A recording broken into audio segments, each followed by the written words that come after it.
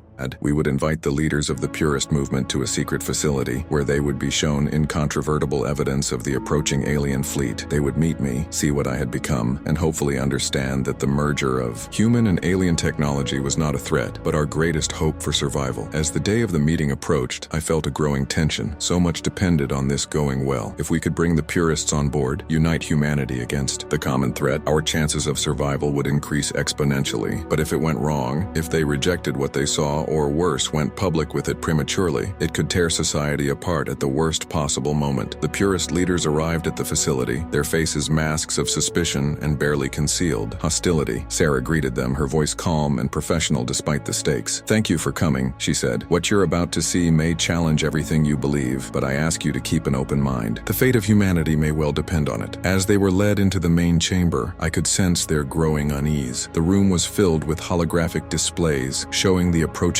alien fleet, data readouts detailing their weapons, capabilities, projections of the devastation they could cause. And Then I revealed myself. My form, a shimmering amalgamation of human and Nexus energy, appeared before them. I could sense their shock, their fear, but also a grudging fascination. "I am Zephyr Hawthorne," I said, my voice resonating with otherworldly power. 50 years ago, I gave my life to save humanity from alien invasion. Now I have returned because we face an even greater threat. Over the next few hours, I shared with them everything I had seen during my time in the cosmos, the vastness of space, the wonders and terrors that existed beyond our world, and the approaching storm that threatened to extinguish humanity's light. I could sense their resistance crumbling, their worldview shifting as they grappled with the reality of what they were seeing. But it was when I showed them visions of possible futures, of Earth united and reaching for the stars, that I felt the tide truly turn. As the presentation ended, the purist leaders stood in stunned silence. Finally, their main spokesperson, a woman named Elena,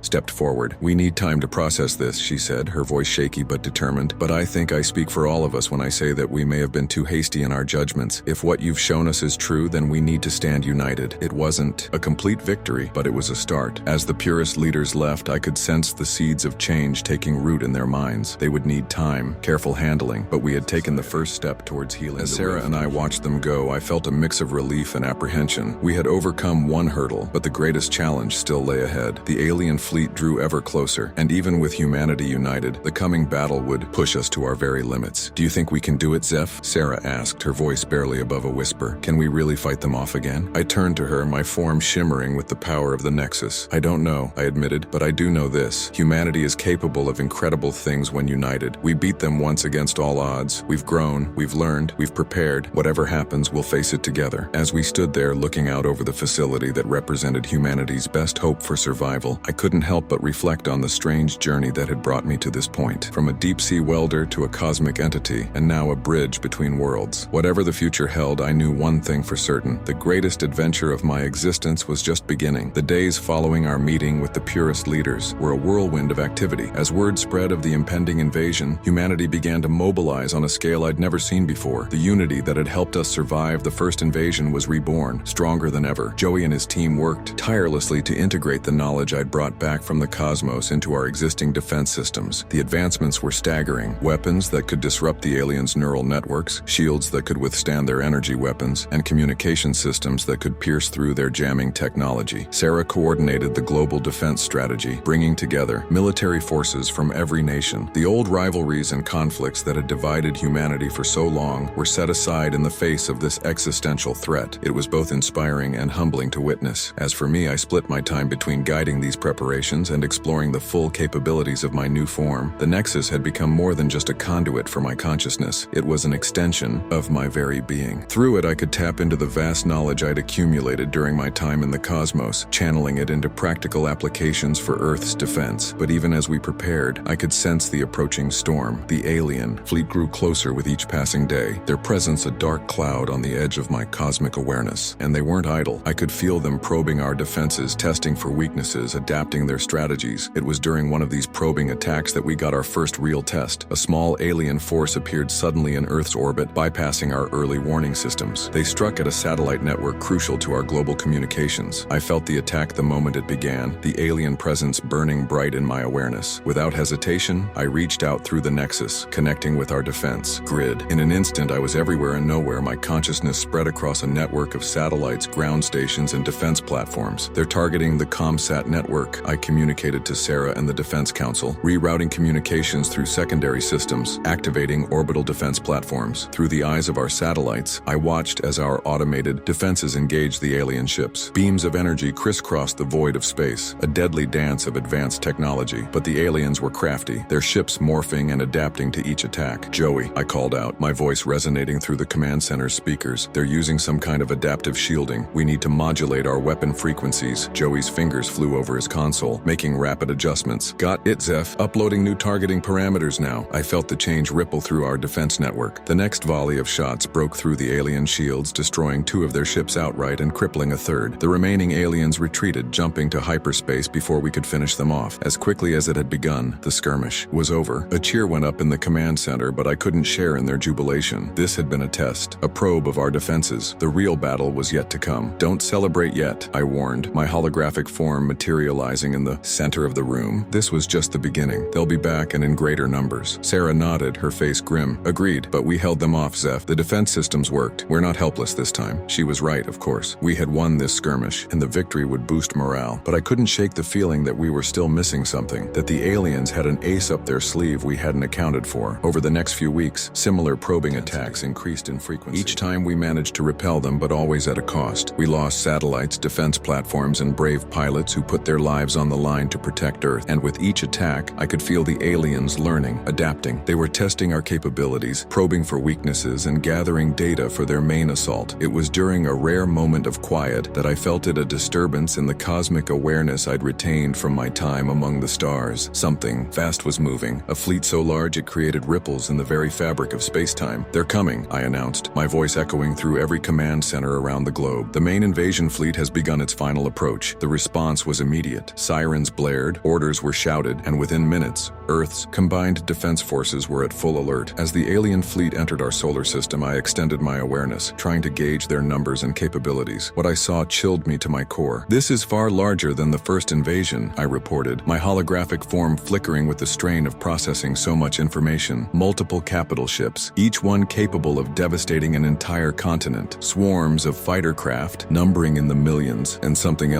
massive at the center of their fleet. Joey's face paled as he looked at the incoming data. "Zeph, are you seeing this? The energy readings from that central ship, they're off the charts." I focused my attention on the anomaly, pushing my enhanced senses to their limit. What I saw defied easy explanation. "It's some kind of superweapon," I said, my voice grim. "A device capable of harnessing the energy of a star. If they bring that to bear on Earth." I didn't need to finish the sentence. Everyone in the command center understood the implications. If that weapon fired, it wouldn't just defeat us, it would obliterate our entire planet. Sarah's voice cut through the shocked silence. "Options, people, I need options. How do we stop that thing before it gets in range?" For the next hour, we debated strategies, ran simulations, and explored every possible avenue of attack. But every scenario we ran ended the same way, with Earth's destruction. As despair began to set in, I felt something stir in the back of my mind. A memory, not from my human life or even my time in the cosmos, but from the alien entity that had first shown me the Nexus. "Wait," I said, my holographic form pulsing with sudden energy. "There might be a way, but it's risky, and I'll need all of you to trust me completely." I explained my plan, drawing on knowledge that felt ancient and only half remembered. The Nexus wasn't just a weapon or a communication device. In the hands of a consciousness expanded by cosmic awareness, it could be so much more. If I can fully merge with the Nexus, channeling all of its power and my cosmic awareness, I might be able to create a wormhole, I said. A gateway that could swallow their fleet and deposit it far across the galaxy. The room erupted in a mixture of hope and skepticism. "Is that even possible?" Joey asked, his scientific mind struggling with the concept. "Theoretically, yes," I replied, "but it's never been done on this scale. The energy requirements would be enormous, and the strain on my consciousness might well be too much to bear." Sarah stepped forward, her eyes meeting my holographic gaze. "What aren't you telling us, Zeph? What's the real cost of this plan?" I hesitated, knowing the weight my next words would carry. "There's a very real chance I won't survive the attempt, and even if I do, I might be lost to the cosmos again, unable to return to this form or to Earth." The silence that followed was deafening. I could see the struggle on their faces, the desire to find another way warring with the realization that we might be out of options. It was Joey who broke the silence. "We can't ask you to do this, Zeph. You've already sacrificed so much for us." I smiled, feeling a warmth that transcended my non-corporeal form. "You're not asking, old friend, I'm offering. This is why I came back, why I took this form, to protect humanity, no matter the cost." Sarah nodded, tears glistening in her eyes. "Then we'll do everything we can to support you. What do you need from us?" As I outlined the preparations we'd need to make, I could feel the alien fleet drawing ever closer. We had hours at most before they would be in range to deploy their superweapon. The next few hours were a blur of activity. Every scrap of power that could be spared was diverted to the Nexus. Joey and his team worked feverishly to modify our systems to channel the enormous energies we'd be dealing with. As the moment of truth approached, I took a final look at the friends and colleagues I'd come to know in this new life. Sarah, her face set in determined lines. Joey, his brilliant mind still working on last-minute calculations. Earth's defense forces, ready to give their lives if our plan failed. "Whatever happens," I said, my voice carrying to every corner of the globe, "know that humanity's strength lies in its unity. You've faced the impossible before and triumphed. Believe in yourselves, in each other, and in the future we've fought so hard to protect." With those final words, I immersed myself fully in the Nexus, feeling its power surge through my expanded consciousness. I reached out across the void of space, my awareness expanding to encompass the approaching alien fleet. As I began to weave the fabric of space-time, bending reality to create the wormhole, I felt a sense of of peace wash over me. Whatever the outcome, I knew that I had found my purpose, my place in the vast cosmic dance. The universe seemed to hold its breath as the wormhole began to form, a swirling vortex of unimaginable energy. The alien fleet, caught off guard by this unexpected defense, began to be drawn in. In that moment, suspended between heartbeats, between the fate of two civilizations, I felt the true weight of my journey. From a deep-sea welder to a cosmic entity, to humanity's last, best hope for survival. As the energy of the wormhole reached its peak, as the alien fleet was pulled inexorably towards its event horizon, I sent out one last thought to the friends I was leaving behind. Remember me, not as a hero or a savior, but as a symbol of what humanity can achieve when united. The stars are yours now. Reach for them, explore them, and never stop pushing the boundaries of what's possible. And with that, I surrendered myself fully to the cosmic forces I had unleashed, ready to face whatever fate awaited me on the other side of eternity.